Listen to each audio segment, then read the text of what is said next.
Welcome students, subject mathematics to standard 9. Chapter number 1, basic concepts in geometry. Practice set 1.3. Conditional statements and converse. Geometry properties can be expressed in the form of conditional statements. Conditional statements is a true statement connected by a phrase if then is said to be a conditional statement. For example, intersection of two planes is exactly one line. It is a general form of statement. The conditional form of the statement is if two planes intersected, then their intersection is exactly one line. In the conditional statement, the part which follows if is called antecedent, and the part if follows then is called consequent. In the given example, two planes intersect is antecedent, and intersection is exactly one line is consequent. Converse statement: a statement obtained by interchanging antecedent and the consequent is called the converse of the original statement. For example, if two lines intersect, then they cannot be parallel to each other in the same plane is a general statement. The converse statement is if two lines in the same plane are parallel, then they do not intersect. Always, it is not necessary, its converse must be true. For example, angles forming a linear pair are supplementary. It is a given statement, but its converse, supplementary angles form a linear pair, not true.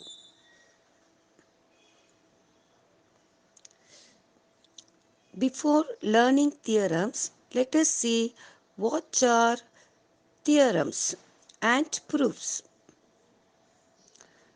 We know that the simple property that we accept as true or follows actions. The statement that we prove from action are called theorems. The process of establishing the conclusion by logical reasoning on the basis of actions and previously proved theorems is called proof. Corollary: the property that can be rarely derived from a theorem is called corollary.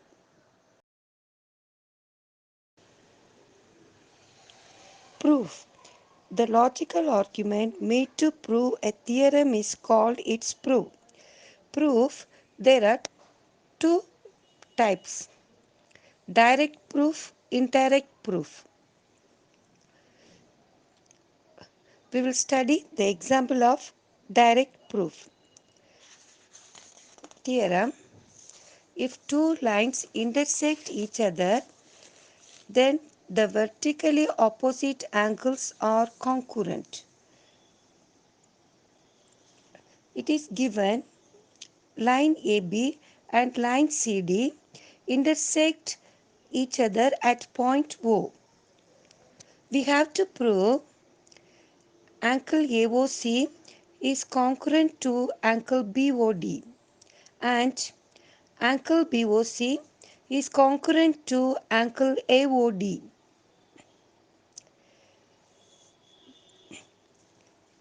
Since measure angle AOC and measure angle BOC angles in a linear pair, the sum of the measure is 180 degree.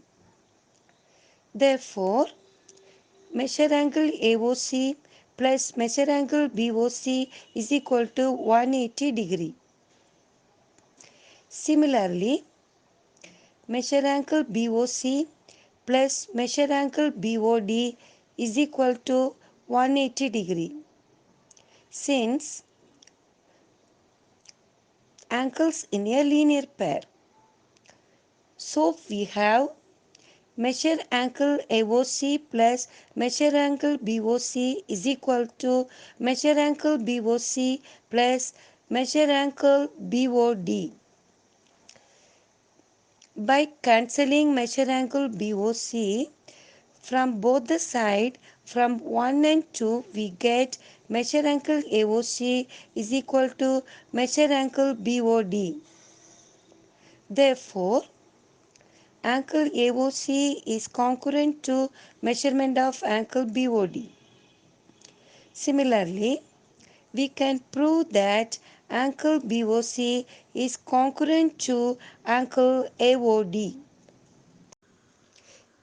Indirect proof. We start arguing step by step and reach a conclusion. The conclusion is contradictory with the antecedent or a property which is already accepted that the consequent is false goes wrong. So it is accepted that the consequent is true. Statement: a prime number greater than 2 is odd.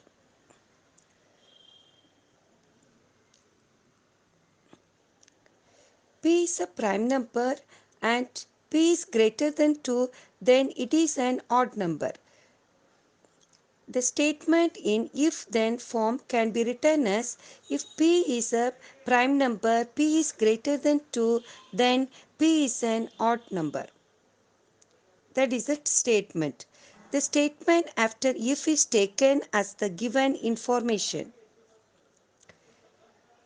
Given P is a prime number greater than 2. Now let us write the statement which is false. Remember, the statement after that is taken as the statement which is to be proved.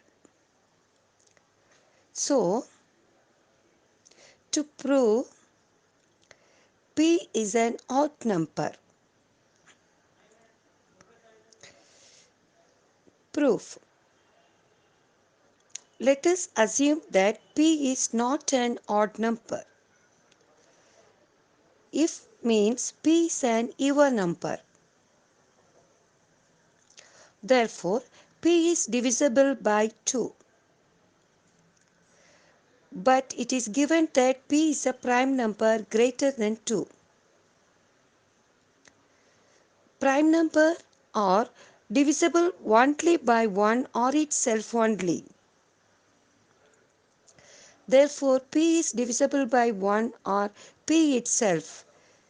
This is contradicting our assumption. It means our assumption is false.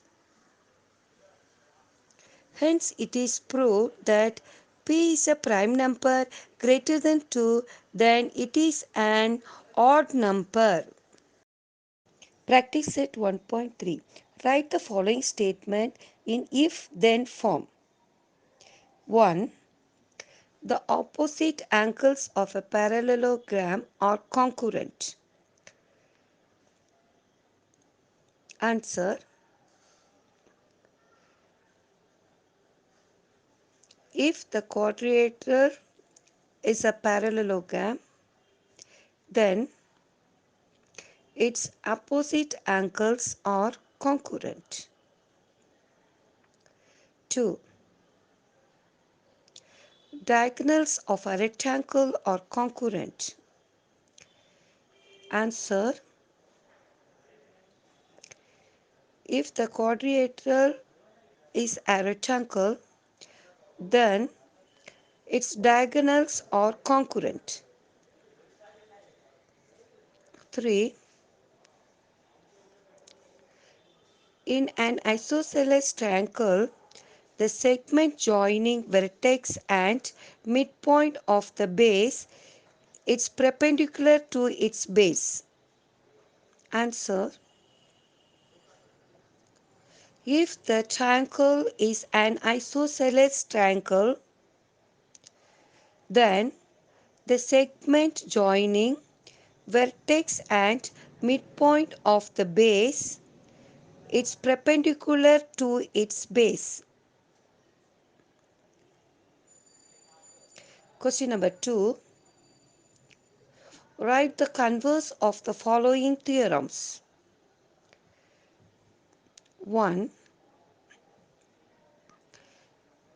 The alternate angles formed by two parallel lines, then their transversal or congruent.